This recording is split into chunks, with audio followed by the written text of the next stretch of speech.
নমস্কার, স্বস্তিহার কিচেন চ্যানেলে আপনাদের সকলকে স্বাগত। আজকে আমি আপনাদের সামনে একটা নতুন রেসিপি এনেছি, আলু বড়ির ঝোল।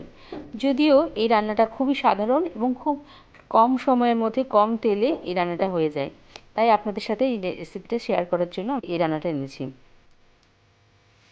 কিছু বড়ি নিয়েছি, এখানে আলু সেদ্ধ করে রেখেছিলাম সেই আলুটা নিয়েছি, আর এখানে মশলা রেখেছি। মশলাটা আমার করা হয়ে গেছে তাই ভিডিওটা দেখাতে পারলাম না। এখানে একটা টমেটো, 4টে লঙ্কা আর টুকরা আদা আর জিরে দিয়ে বেটে নিয়েছিলাম। এবার বড়িগুলোকে ভেজে নেব বলে কড়াইটা গরম করে তেল দিয়ে বড়িগুলো কড়াইয়ে দিয়ে দিলাম। আরেকটু তেল দিয়ে বড়িগুলোকে ভেজে নিচ্ছি, একটু লাল লাল করে বড়িটাকে ভাজছি। বড়িগুলো ভাজা হয়ে গেছে, আমি এবার তুলে নিচ্ছি। এটা কিন্তু আমি গরম জলে ভিজিয়ে রাখবো বড়িগুলো। যদি গরম জলে ভিজিয়ে রাখি তাহলে খুব তাড়াতাড়ি রান্নাটা হয়ে যাবে, কারণ বড়িটা সেদ্ধ হয়ে যাবে খুব তাড়াতাড়ি। এবার সেদ্ধ করে রাখা আলুগুলোকে ভেজে নেব, তাই কড়াইয়ে তেল দিয়ে আমি আলুগুলো দিয়ে দিচ্ছি।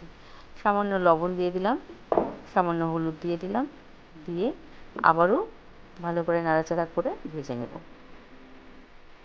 আলুগুলো ভাজা হয়ে গেলে বেটে রাখা মশলাটা আমি এর মধ্যে দিয়ে দিচ্ছি এবং মশলার বাটিটা ধুয়ে একটু জল এখানে দিচ্ছি। এখানে কিন্তু আমি গরম জল অ্যাড করেছি।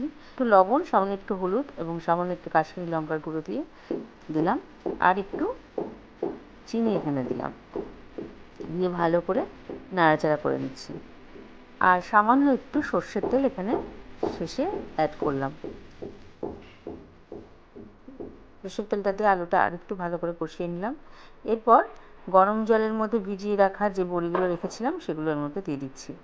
বলে রাখি, আলুটা যেহেতু আমার সেদ্ধ ছিল তাই কিন্তু আমি প্রথমেই ঝোল ফোটার আগেই আমি কিন্তু বড়িগুলো দিয়ে দিয়েছি, কারণ সেদ্ধ আলুতে খুব বেশিক্ষণ সময় লাগবে না বড়িগুলো ফুটতে।